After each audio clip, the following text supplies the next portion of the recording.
We have been conditioned to expect a spectacle.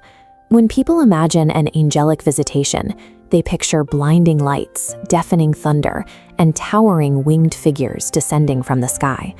But the historical texts tell a different story. In the Bible, these encounters rarely happen in the middle of a storm.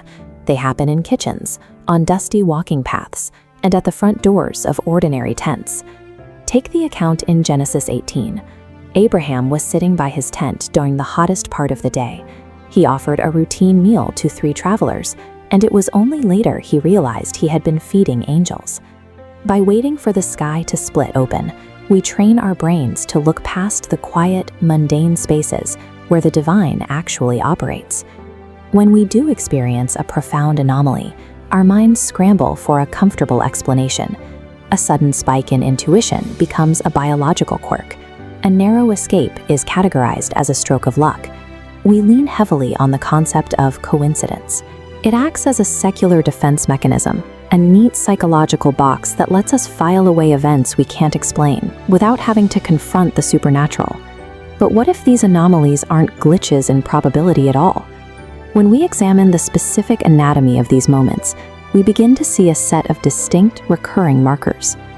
Defaulting to the label of coincidence creates a blind spot, preventing us from recognizing the guidance, comfort, and protection that may be running in the background of our lives. The first internal marker usually happens in the middle of the night. You go to bed exhausted, no alarms are set, but at 2 or 3 a.m., your eyes snap open. You feel intensely alert, as if a physical hand tapped you on the shoulder. Most people roll over and try to force themselves back to sleep. But looking at 1 Kings chapter 19, an angel touched Elijah while he slept, waking him up to prepare for a journey. This suggests that sleep disruption can be a documented method for commanding immediate attention. A second internal marker occurs during waking hours, right in the middle of a high-stressed crisis. Your mind is racing, the bills are piling up, and suddenly an unearned wave of calm washes over you. You didn't take a deep breath, the peace simply arrived.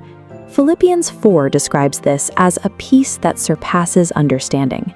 When the angel appeared to Mary in the book of Luke, the first instruction was, "Fear not." The peace is often deployed before the logical explanation is ever given. When we see these moments of spontaneous wakefulness and sudden emotional stillness aligning with these specific texts, they stop looking like random fluctuations and start looking like a deliberate pattern of communication. The intervention extends out into your physical environment. Consider the near-miss car accident, or that sudden, unexplainable urge to avoid your usual route home, keeping you out of harm's way.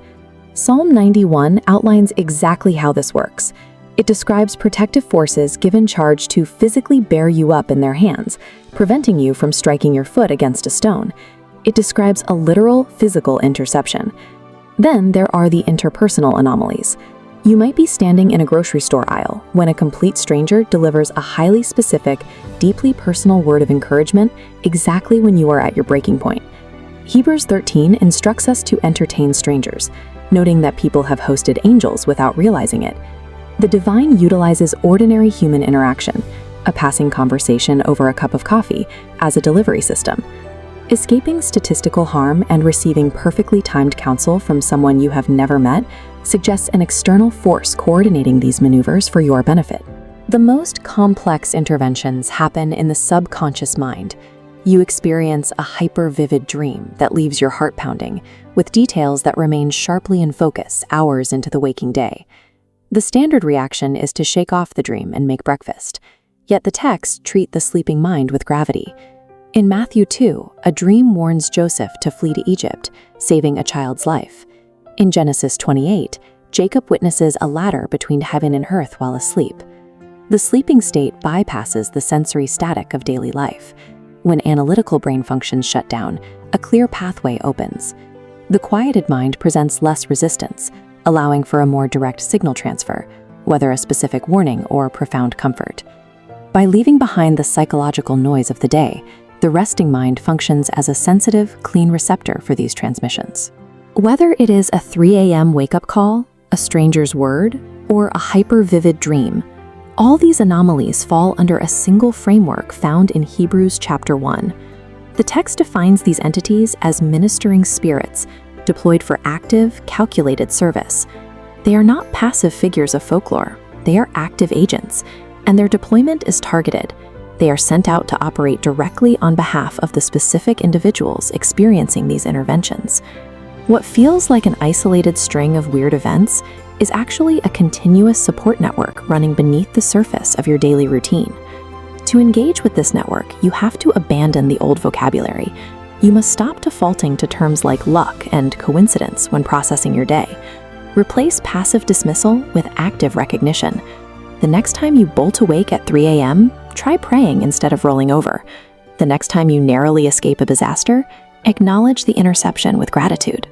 By shifting this perceptual lens, you stop looking for the spectacular and start seeing the constant, quiet evidence that has been there all along.